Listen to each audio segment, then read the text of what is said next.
Ganitong view pa ang hanap nyo? Sobrang breathtaking at nakamamangha talaga ang ganda.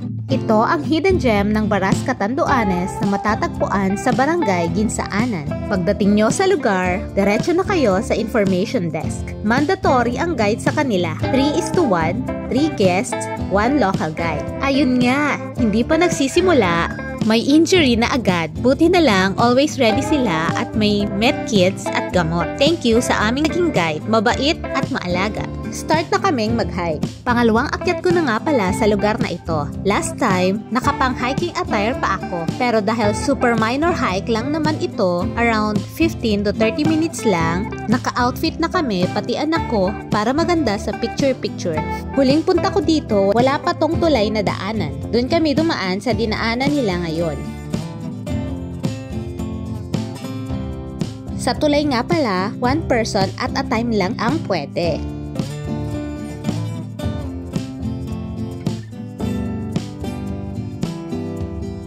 Sa gilid muna at medyo mabato yung mga dinaanan namin. Mabagal lang kami kasi dala namin yung anak namin.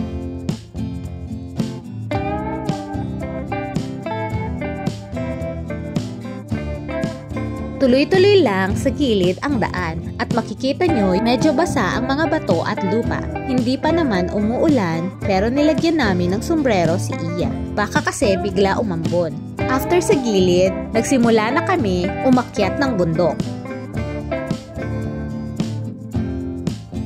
Makikita nyo na basa ang lupa at baka madulas kami kaya chill climb pa rin ang ginawa namin.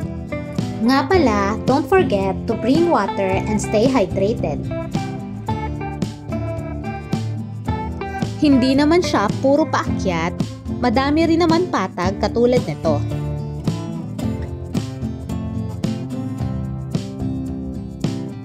At yun nga, dahil paakyat na ulit, binuhat na lang ni Mark si Iya para di na mahirapan at para mas mapabilis din ang pacing namin. After ilang pahinga and paglalakad, malapit na kami.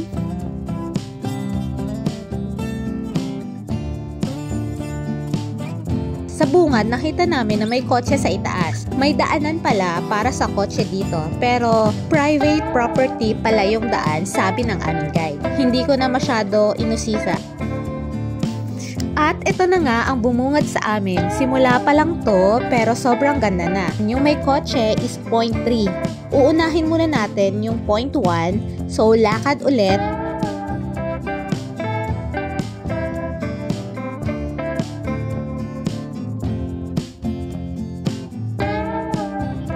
Eto na yung 0.1. Sobrang worth it ng view. Puntahan pa natin yung dulo.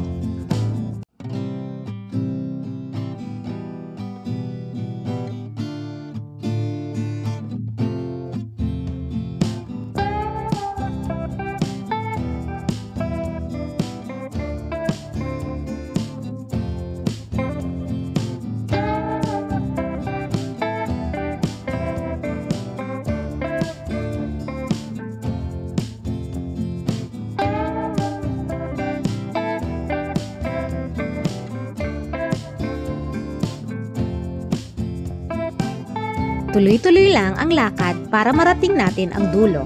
Yung mga kasama natin andun na sa baba.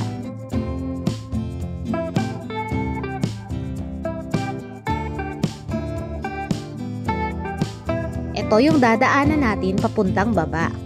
Grabe, nasa may gilid na talaga siya ng bangin. Picture-picture muna. Ayan, kita nyo ang bangin at nasa dulo na talaga kami. Sobrang ganda, guys!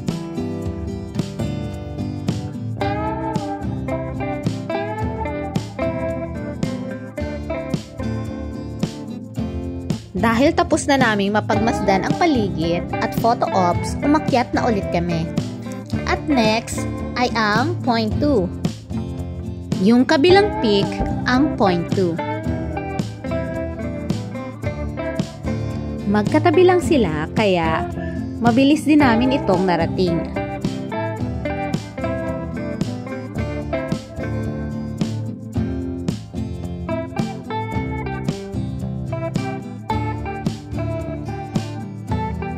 At bigla na ngang umambon nang kami ay nasa point 2 na.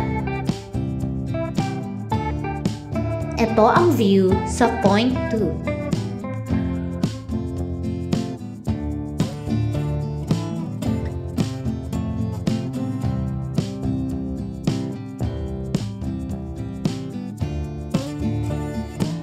Mabilisang photo ops na lang ang nangyari.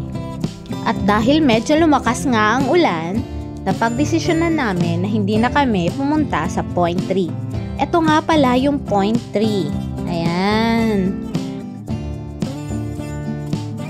Nauna na kaming bumaba sa mga kasama namin. Pero bago bumaba, pinagmasdan muna namin ang mga baka dahil yun ang gusto ng anak namin. Thank you for watching, guys! Kita-kits sa mga susunod naming mga videos! Thank you! Mwah!